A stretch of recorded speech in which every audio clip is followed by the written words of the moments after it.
Let's talk about you. Specifically, the incredible microscopic blueprint that makes you, well, you. We're going to dive into a story of discovery that, believe it or not, starts with a humble pea plant in a monastery garden and leads straight to the complex code humming inside every one of your cells. I mean, we've all done it, right? You look in the mirror and see this mashup of your family looking back at you. But how does that happen? How are these traits dealt out like a deck of cards? For ages, it just seemed random. But it turns out there are rules. And the quest to figure them out started with a very, very patient monk. Okay, so let's hop in the time machine and go back to the 1800s. At the time, the best guess for how this all worked was something called the blending hypothesis. You know, the idea that traits just kind of mix together, like if you mix red and white paint, you get pink. But one man suspected that it wasn't that simple, that something way more precise was going on. And that man was Gregor Mendel.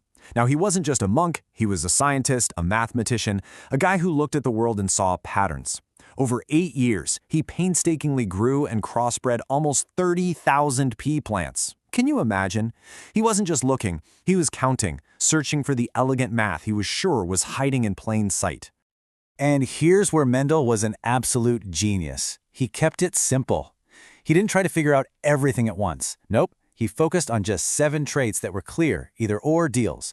Plants were either tall or dwarf. Flowers were violet or white. There was no messy in-between.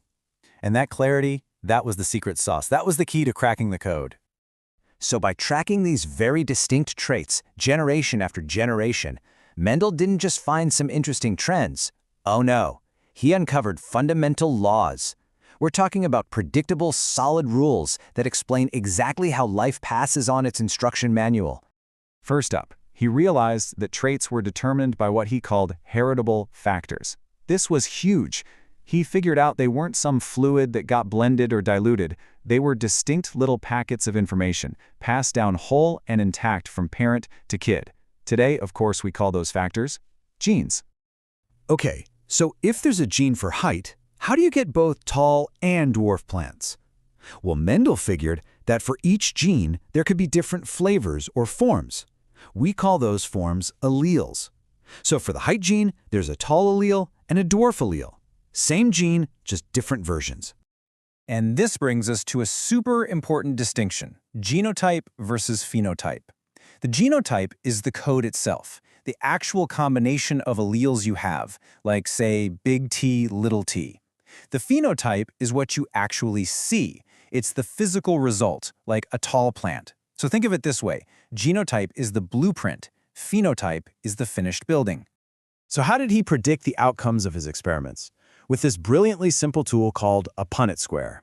It's basically just a little grid that lets you map out all the possible genetic combinations for the next generation. And with it, you can literally see how a trait that totally vanished for a generation, bam, can pop right back up again. And this is what he found over and over and over again. The results weren't random at all. They followed this beautiful, predictable pattern. When he crossed his hybrid plants, he got a clean 3-to-1 ratio of the traits. For every 1 dwarf plant, there were 3 tall ones, like clockwork. The dwarf trait wasn't gone. It was just hiding. So from all this careful counting, he laid out his first 2 laws. The law of dominance explains why that hybrid plant is tall. The tall allele is just a little bossy and masks the dwarf one. And the law of segregation? That's just a fancy way of saying that the 2 alleles split up so each parent only passes down 1 of their 2 copies, fair and square. Now, you'd think that figuring out the basic rules of life would be front-page news, right? Well, here's the crazy part of the story. For decades, nobody noticed. Mendel's work was so revolutionary, so ahead of its time, it was pretty much lost to history. He published his paper in 1865, and for 35 years, crickets.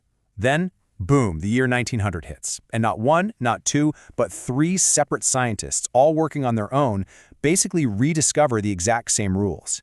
And when they dug into the research, they realized this monk in a garden had beaten them to it by a generation. The world had finally caught up. And right at that exact moment, another massive piece of the puzzle just slammed into place. Using better microscopes, scientists were watching cells divide, and they saw these little thread-like things, chromosomes, that were behaving exactly how Mendel predicted his factors should. It was the ultimate aha moment. Genes weren't just an abstract concept anymore. They had a physical address. So, Mendel laid out the elegant blueprint, and now we knew those plans were stored on the chromosomes. Story over, right? Not quite. As scientists dug deeper, they found out that biology, well, it loves a good plot twist. It turns out it's not always a simple case of one allele winning and the other losing. Sometimes you get incomplete dominance, where you get a blend. A red flower and a white flower make a pink flower. Makes sense. But then you get co-dominance, where instead of blending, both alleles show up to the party fully expressed, like co-stars in a movie. And a perfect example of this is our own ABO blood system. The A allele and the B allele are co-dominant. If you inherit both, you don't get some mix. You get type AB blood, where both are doing their thing. And at the same time, both A and B are completely dominant over the O allele. So you've got multiple rules all playing out in one single gene. How cool is that? Then the plot thickened even more, thanks to a guy named Thomas Hunt Morgan and his zillions of fruit flies. He noticed that some traits always seem to be inherited as a package deal. This is what we call gene linkage. Basically, if two genes are physically next to each other on the same chromosome, they tend to travel together.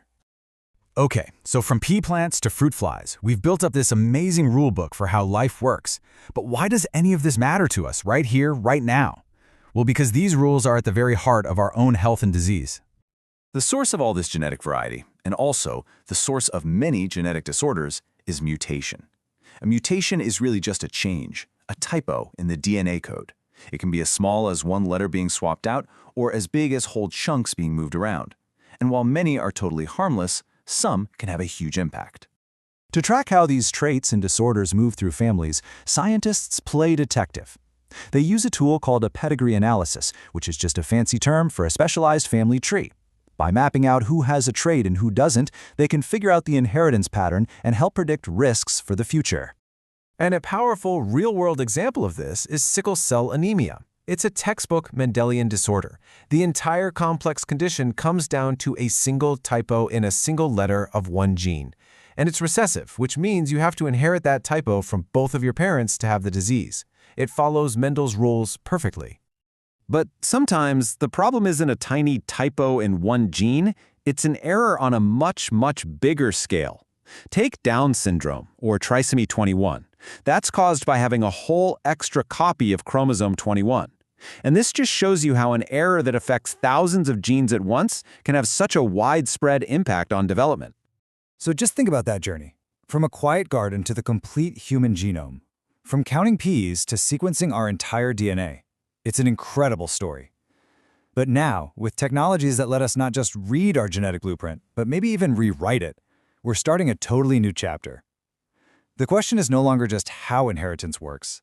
The real question now is, what are we going to do with that knowledge?